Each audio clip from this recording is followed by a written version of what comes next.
Hello everyone, welcome to our day 97 of our 100 Facebook Lives. Once again, my name is Violeta Maingpis de Palog, your stock market investing coach dito sa Stock Market Investing for Teachers, Saving Investing, and Passive Income. Unfortunately, ngayong day 97 is hindi talaga siya live. Nakikita nyo, it's a video recording. Again, due to the restrictions natin dito sa hotel, sa internet connection pati natin. Alright, so however, although may mga limitations tayo, again, I'm still doing my best to reach out to you para tuloy-tuloy ang ating learning. So, ngayong day 97, we are going to look into one way on how to invest our money in the stock market kahit na tayo ay very busy. Kahit na tayo ay hindi masyadong marunong na i-manage ang ating stock portfolio. Ayan. So, if the question is, are you busy but you want to invest in the stock market? Don't worry dahil merong paraan. Okay? We have a way. And one way is to do index investing. Narinig nyo na ba yung index investing?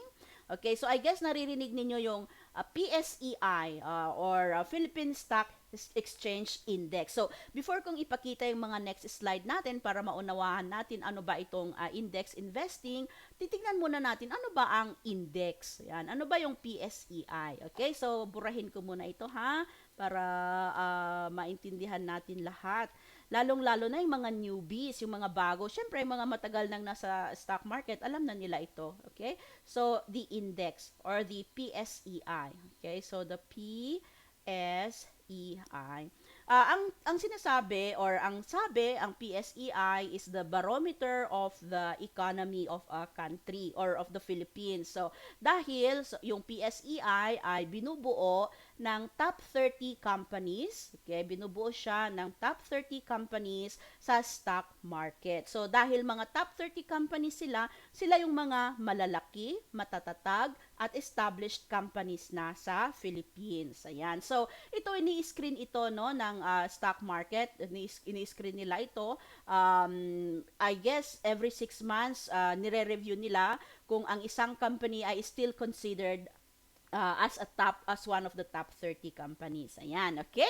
So ang bawat stock market, okay, sa different countries, they also have their own indices. They also have their own index, okay? So therefore, dahil alam na natin kung ano itong PSE or ano itong index, again, ang tatandaan natin kapag sinabing PSEI or the index, these are the top companies ng isang stock market or ng isang market. Okay? So, I'm going to show you a graph of the PSEI, okay, from 2004 to 2020. Okay, so gusto ko sanang ipakita sa inyo yung nung 1990s pa, but ito lang yung na-retrieve ko sa investing.com. I don't know why hindi niya na ipapakita yung before the 2004. But this is already a good example for us. So you can see here sa 2004, dito sa chart ni PSEI, Philippine Stock Exchange Index, tumaas siya from 2004 and then 2008, di ba?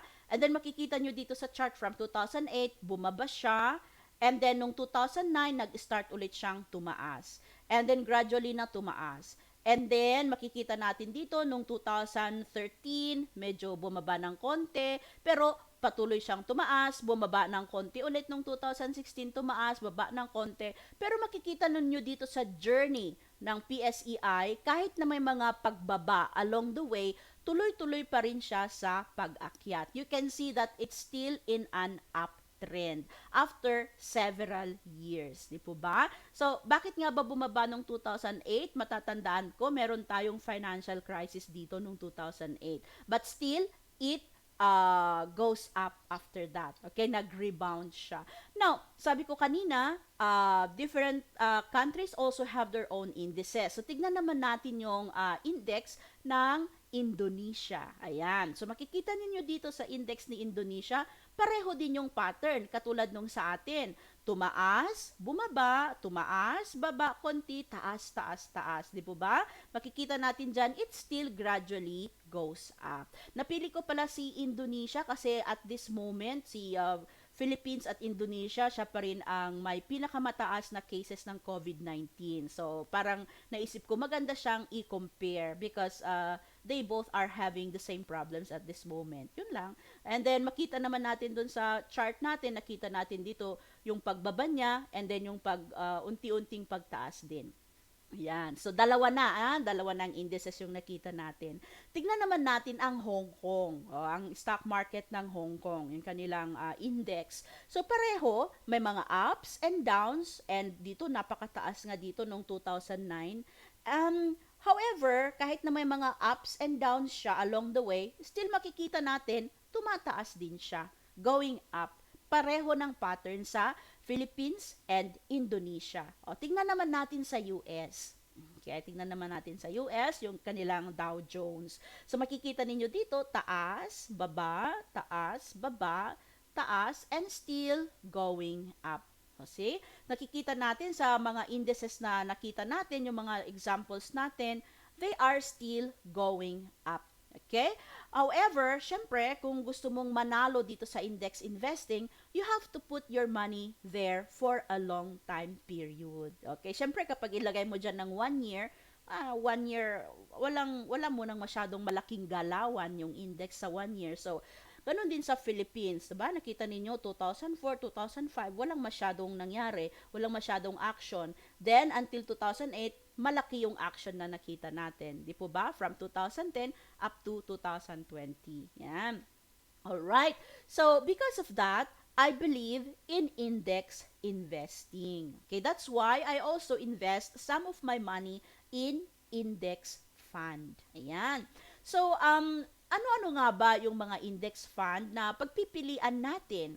So, sa COL Financial, kasi doon ako merong account, no? Para sa aking index investing, ito yung mga listahan ng mga index fund nila. Yan. So, meron silang 1, 2, 3, 4, 5 na nakalista. So, ito yung, kung baga yung code. Yeah, ito yung kanyang stock code or ticker. Ito yung pangalan ng fund, and ito yung anong klaseng fund siya. So, it is an equity index fund.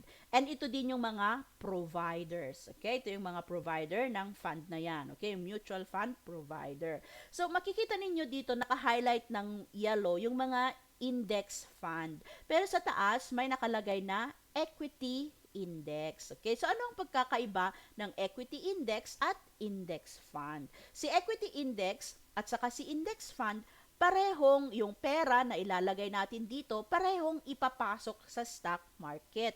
Ang pagkakaiba nga lang, si equity index fund, yung pera na ipapasok natin sa fund na ito, ay ilalagay nila sa mga chosen stocks from the stock market. It is not necessarily to be an index, or it's not necessarily to be na yung mga 30 top companies sa Philippine stock market.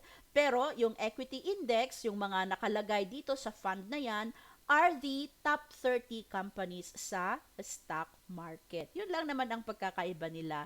Okay, but if you go on index investing katulad ko, so I chose one of this. So right now, I am putting my money sa Sun Life Prosperity Philippine Index Fund. Ayan. So, kayo din, pwede rin kayong mamili dyan sa different index fund there if you also want to put your money in the stock market through index investing. Okay? So, hopefully, may natutunan kayo sa sharing ko again today sa ating day 97.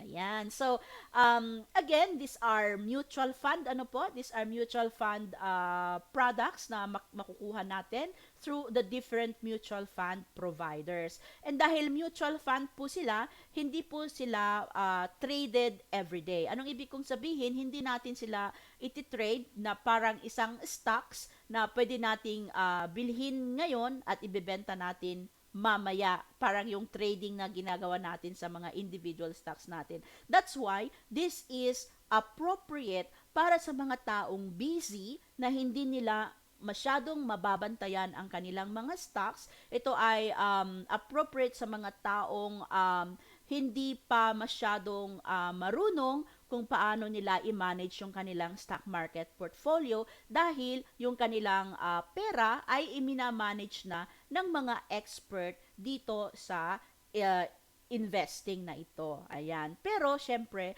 dahil we let other people manage our money, syempre meron din silang sweldo. We pay them as well to do this for us. Ayan. So usually ito yung tinatawag na indirect investing into the stock market. We can do this, okay? And you can also do this while you are investing in the stock market with the individual stocks. Yan. Pero syempre ang topic natin today is how about the busy people? So kung isa ka sa mga busy people, then this can be one of your choices. Okay? But still, if you do this again, you have to have the mindset of a long-term investor. Okay? So, hindi pwedeng mag-invest ka ngayon sa, kunyari, Philippine Stock Index Fund and then next year, i-withdraw mo na. You give time for your money to grow. Alright? So, once again, thank you so much and I'm going to see you in our next Facebook Live. Bye-bye and thank you for watching. If you have some more questions, just put it sa ating comment section below or just send me a private message. Okay? Bye-bye and good night po!